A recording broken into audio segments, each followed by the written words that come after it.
Fala galera, aqui é o Gabriel e hoje é dia de Universo Absoluto aqui no canal. Isso porque saiu a aguardada edição número 14 do Batman Absoluto. Essa é a edição que vai concluir a saga do Bane, a saga chamada Abominação. E essa conclusão épica é criada pelo Scott Snyder e ilustrada pelo Nick Dracota. E pessoal, só antes da gente começar, já vai deixando aí o seu bate-like, o bate-comentário. Fazer esse tipo de vídeo no dia seguinte que a HQ sai com essa edição dá muito trabalho mesmo, tá? Isso daqui ajuda muito o canal, beleza? Agora sim, bora começar!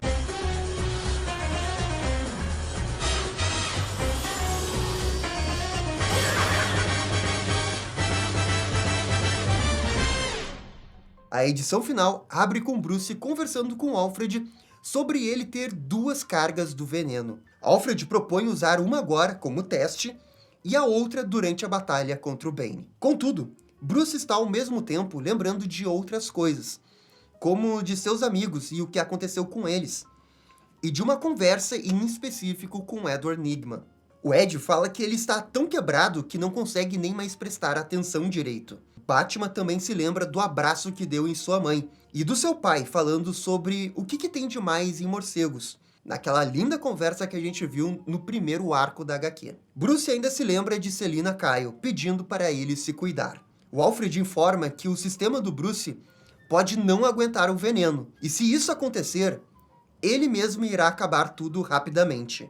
E com isso, Batman fala que tá na hora deles irem pra guerra. E esse início aqui é uma verdadeira engenharia da ilustração de HQ, porque eles conseguiram colocar um monte de informação em apenas uma página. Essa página tem 20 ilustrações, 20 painéis, e geralmente o normal é ter 5, 6, 7. Isso aqui é realmente HQ na essência. Lembrou até o Frank Miller lá no Cavaleiro das Trevas, que fazia 20 desenhos por página. O cara tava louco naquela época. Enquanto isso, uma reportagem da Vicky Vale sobre o Batman é interrompida na televisão. Isso porque o prefeito Hill vai se pronunciar ao vivo. Hill nega publicamente que realmente existam monstros no subterrâneo de Gotham e chama Batman de terrorista. Ele declara que o evento na Arena dos Veteranos não vai acontecer e que o toque de recolher permanece. Ou seja, todos devem obedecer para a segurança da população. E enquanto o prefeito faz esse discurso, a HQ mostra várias pessoas assistindo esse discurso na televisão. E tem um personagem que chama a atenção aí nesses painéis, que é o Dick Grayson. E essa não é a primeira vez que ele aparece, né? O que só reforça que o Scott Snyder tem algum grande plano com o Dick Grayson. Mas isso a gente só vai ver um pouco mais pra frente. É um dos grandes mistérios do Universo Absoluto, sem dúvida. Assim que a transmissão termina, Hill deixa claro ao comissário Bullock que o combate vai acontecer sim à meia-noite, e que é de responsabilidade da polícia impedir que qualquer pessoa chegue perto desse estádio. Isso é uma ordem superior, e Bullock concorda, sem ter outra opção. Em outro ponto, Selina conversa com um dos capacetes de Bruce, sem saber se o morcego está escutando ou não. Ela só espera que seu amado tem um plano à altura do Bane. E aqui fica claro, né, que essas ordens superiores, na verdade, é o próprio Coringa que quer testar o Batman. Esse é o poder de influência que o Coringa tem em Gotham, mesmo não estando presente. E com isso, a HQ vai mostrar o Bane. O vilão conversa com a Doutora Arkham. A médica lembra que o Batman deve ter pelo menos uma carga de veneno, e Bane espera que sim, porque se Bruce Wayne aguentar, ele será o próximo projeto da médica. A doutora lembra que recentemente realizou aprimoramentos no Bane, e que não tem comparações entre os dois. Contudo, mesmo assim, após a luta, Bane terá que descansar por um longo tempo. E o mercenário fala que isso não importa muito, já que essa será sua última luta. E pelo visto, o Bane segue com aquele plano de se aposentar após entregar o Batman ao Coringa. Ele quer descansar, curtir a vida com a família lá em Santa Prisca. Sabe como é que é, né? Todo mundo quer isso. Só que assim, fica a dúvida se o Coringa realmente vai deixar o Bane ir desse jeito, né? Assim tão facinho. Nesse momento, a HQ mostra um pequeno flashback do Waylon Jones, entrando no ringue para lutar com o campeão mundial Bibo Bibowski. Em paralelo, no presente, Bane entra no mesmo estádio, só que completamente vazio. Ele diz que aqui está ele, e grita: onde está o seu campeão? Na arquibancada, A Arlequina ordena que a gangue do Capuz Vermelho ligue a iluminação do estádio. E Batman se revela no campo de futebol americano. O Alfred lembra o plano para todo mundo: desgastar o Bane, esperar que ele consuma o próprio veneno, e só então Bruce deve usar o dele. Mas o Bruce o interrompe e pede para a Arlequina liberar centenas de drones com câmeras, para que Gotham veja tudo sem filtros, ao vivo, sem mídia manipulada pelo Coringa, nem nada disso. O Bane gosta do fato que a Grande República irá assistir à luta, mas ele espera que o Batman tenha aprendido uma ou duas novas técnicas, sabe, para poder dar um bom espetáculo à altura do show. E aqui novamente temos um flashback do Waylon. No passado, no mesmo lugar, Bruce e Selina observam Waylon na luta de boxe. O Falcone quer que Waylon caia no 7º round. Esse era o combinado da aposta. O narrador da luta diz que esse combate é um verdadeiro Davi contra Golias. E de volta ao presente, Bane permite que Batman faça o seu primeiro movimento. E assim, o Cavaleiro das Trevas o faz. Ele pisa num pedal e causa uma enorme explosão do lado de fora, derrubando um arranha-céu, que cai diretamente na direção do Bane. O Batman fala que esse movimento se chama Bem-vindo a Gotham. E Bane fica parado à espera do prédio cair. E de fato aqui o Batman tá usando a própria Gotham como arma para derrotar o Bane.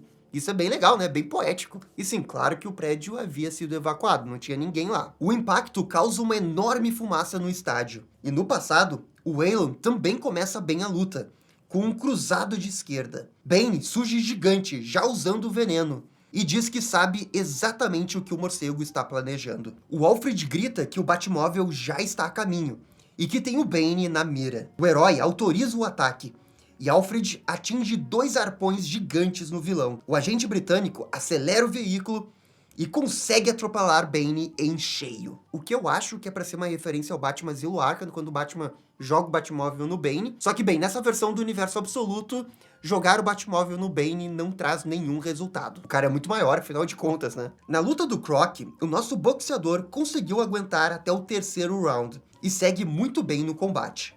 Já no presente, Alfred comenta que tem algo de errado com Bane, pois ele já conseguiu se curar dos ferimentos do veículo. O vilão simplesmente consegue arremessar o Batmóvel para longe, como se fosse um brinquedo. Alfred fala que Batman é pequeno diante de Bane, mas compensa na sua brutalidade. E nisso, o herói acerta a ponta da capa nos olhos do vilão. E essa, com certeza, doeu. O Batman é um gênio na violência e usa o arpel para tirar o olho do Bane do lugar. E aqui eu censurei esse painel porque eu fiquei com medo do YouTube pegar no pé, né? Sabe como é que é? Batman é um prodígio. Não hesita nem quando Bane regenera o seu olho. O morcego pula nas costas do vilão e começa a escalá-lo como se fosse um titã de Attack on Titans. E ao mesmo tempo, ele continua infligindo dano com sua capa. Mas o Bane agarra o Batman pela capa. Alfred grita pelo Cavaleiro das Trevas. E o vilão arremessa violentamente o Batman no solo, várias e várias vezes. Ele afirma que os dois são parecidos, que enxerga no Batman a versão mais jovem e idiota de si mesmo. Só que agora acabou a diversão. Ele quer que Bruce use o veneno. Ele exige isso. E é nesse momento que a Arlequina grita para liberar a Máquina Verde. E por Máquina Verde, ela quis dizer o Crocodilo, que sai já saltando sobre o Bane, mordendo-o com força extrema, causando sérios danos no vilão. Só que esse não é o fim do Bane. O Bane injeta mais veneno e cresce ainda mais. Batman continua cortando o vilão com seu machado. E isso irrita Bane, que responde com um xingamento. O que pro Batman é ótimo, ele está tirando o vilão do sério. E novamente, o morcego é arremessado para longe. E no passado, a luta se inverteu. Agora é Waylon quem está apanhando, enquanto que Falcone comemora. O Bruce dá as costas ao Falcone e vai embora. Enquanto que no presente, a Arlequina vai até o Bruce e corta total o clima de papo encorajador. Ela só diz que ele precisa levantar e salvar o jacaré gigante, o que o Batman corrige, falando que é crocodilo. Alfred avisa que Bane continua infundindo veneno sem limites, e ainda não sabe qual é o valor máximo que o vilão aguenta. Ele insiste para que Bruce também use o veneno para sobreviver, e Batman se joga de novo na luta, dizendo que eles seguem com o plano. A Arlequina pergunta para sua gangue se eles estão ao vivo, e eles confirmam que sim. Batman grita o nome de seu amigo. E de novo, intercalando passado e presente, a HQ mostra Bruce ajudando o Waylon. Numa bela cena de ação, Batman desce com tudo usando seu machado e corta a coluna do Bane ao meio. E as pernas do vilão param. E ele desaba no chão. Caraca, essa cena aqui foi brutal demais. Essa luta ganhou contornos de anime total, né? Batman agradece a ajuda de Waylon e fala que ele pode ir se recuperar, porque agora ele vai ganhar essa luta. O herói sobe até a coluna do Bane e fala que quebrou a espinha dorsal dele. Só que tá tudo bem, porque ele ainda tem os seus braços. Ou melhor, tinha, porque o Batman corta eles usando seu machado. O Bruce concorda que sim, eles são muito parecidos. Mas a grande diferença é que ele não matou o seu pai como o Bane. Isso enfurece ainda mais o vilão. Ele injeta mais veneno e o impossível acontece. Ele volta a se mover por pura vontade. A Doutora Arkham assiste isso incrédula. Ela grita que ele está ultrapassando qualquer limite que eles acharam possível. O corpo de Bane entra em uma mutação grotesca. Carne com boca, olhos, orelhas, um tumor colossal em movimento. Ele grita enquanto acerta golpes no Batman, perguntando se ele se acha melhor do que ele. E o Batman hesita, ele já tá com o corpo todo quebrado. "Você não é nada", diz Bane. E no flashback, Jones está prestes a ser derrotado também. O vilão desfere mais golpes, dizendo que tudo que ele fez foi para que o seu povo ficasse em paz. Afinal, tudo é guerra. Tudo se resume a isso. Só que ele não aguenta mais guerrear. Agora é a vez do Batman. A Doutora Arkham, ao analisar as células do Bane e como elas se regeneram, conclui que ele se trata de um milagre.